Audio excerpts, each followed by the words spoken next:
नर्मदा काव्य मंच से गज़लों का सिलसिला चल रहा है।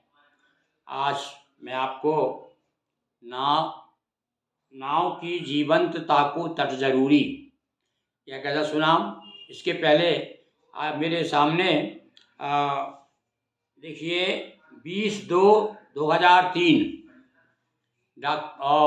हमारे गज़ल साहित्य के, हिंदी साहित्य के बड़े प्रसिद्ध रचनाकार स्वर्गीय श्री चंद्रसेन विराट, देखिए वो क्या लिखते हैं मेरी गज़लों को पढ़कर। आप निरंतर सारस्वत कार्यों में व्यस्त रहते हैं, प्रतिभाओं का सम्मान करते हैं, नई नई कृतियाँ भी देते हैं। यह सब अति महत्वपूर्ण तो है ही, बहुत ही स्तुत्य भी है। शुद्ध मन से मेरी प्रशंसा स्वीकार है। पुस्तक में सम्मिलित हिंदी गज़ल अपने पूर्ण परिधान में उपस्थित है। हिंदी की गहन विन्यास और तेवर सब हिंदी का मन प्रसन्न हो गया।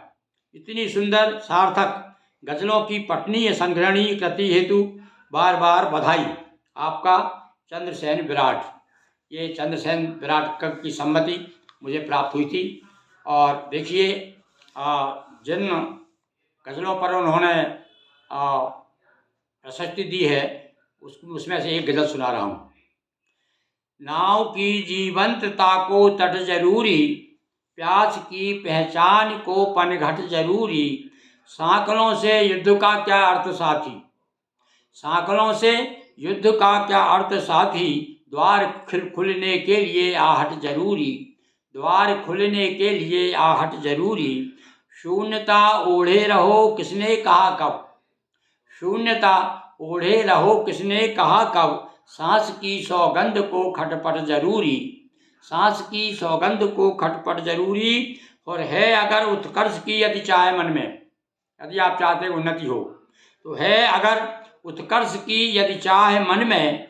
और साथ में संघर्ष का जमघट जरूरी, साथ में संघर्ष का जमघट जरूरी। नाव की जीवंतता को तट जरूरी, प्यास की पहचान को पनघट जरूरी। और अंतिम पंक्तियाँ देखिए आपको बहुत अच्छी लगेंगी कि मरण धर्मा है मनुज यह इसलिए गुरु।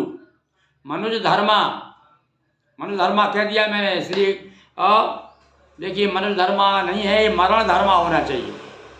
आप कभी कभी क्या है ना जाने क्या मुझसे क्या निकल जाता है बिना देखे, मैं देख नहीं पाया। इसमें क्या है, मरण धर्मा है मनुज यह इसलिए गुरु। मृत्यु के मेहमान को मरघट जरूरी, मरण धर्मा है मनुज यह इसलिए गुरु। फिर से सुनिए इन पंक्तियों को। मरण धर्मा है मनुज यह इसलिए गुरु, मृत्यु के मेहमान को मरघट जरूरी। नाव की जीवंतता को तट जरूरी और प्यास की पहचान को पनघट जरूरी। धन्यवाद।